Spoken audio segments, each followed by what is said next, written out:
بسم اللہ الرحمن الرحیم۔ السلام علیکم ورحمۃ اللہ وبرکاتہ۔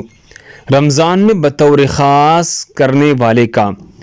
حضرت سلمان فارسی رضی اللہ عنہ سے مروی ہے، ایک طویل حدیث میں رمضان المبارک میں بطور خاص 4 کام کرنے کی رسول اللہ نے ترغیب دی ہے۔ اس مہینے میں 4 چیزوں کی کثرت کیا کرو، جس میں سے 2 چیزیں اللہ کی رضا کے لیے ہے اور 2 چیزیں ایسی ہیں جن سے تمہیں چارہ کار نہیں۔ پہلے 2 چیزیں جن سے تم اپنے رب کو راضی کرو وہ کلمہ طیبہ اور استغفار کی کثرت ہے۔ دوسری 2 چیزیں یہ ہے کہ جنت کی طلب کرو اور جہنم کی آگ سے پناہ مانگو۔ ان میں سے پہلے 2 کا تذکرہ کیا جاتا ہے۔ نمبر 1، کلمہ طیبہ۔ کلمہ طیبہ کی بے شمار فضائل احادیث کی کتب میں مذکور ہے۔ حدیث مبارک میں کلمہ طیبہ کو افضل الذکر قرار دیا گیا ہے۔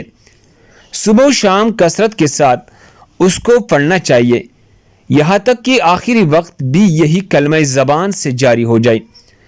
جس کے زبان پر آخری وقت یہ کلمہ جاری ہو گیا وہ سیدھا جنت میں جائے گا۔ چنانچہ حدیث مبارک میں ہے، سیدنا معاذ بن جبل رضی اللہ عنہ سے روایت ہے کہ رسول اللہ نے فرمایا، جو شخص کلمہ پڑھتے ہوئی فوت ہوا تو جنت میں داخل ہوگا۔ نمبر 2، استغفار۔ اپنی گناہوں پر ندامت کا اظہار کرتے ہوئے دل میں اللہ کا خوف امید دونوں کو اکٹھے کی کہ اللہ سے بخشش اور معافی کی درخواست کرنا استغفار کہلاتا ہے۔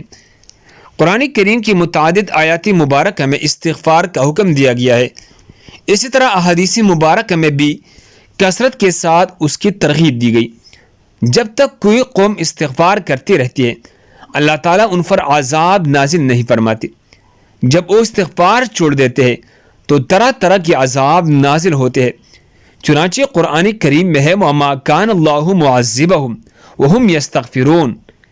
اللہ کبھی ان کو عذاب میں مبتلا نہیں فرمائے گا جب تک وہ استغفار کرتے رہیں گے۔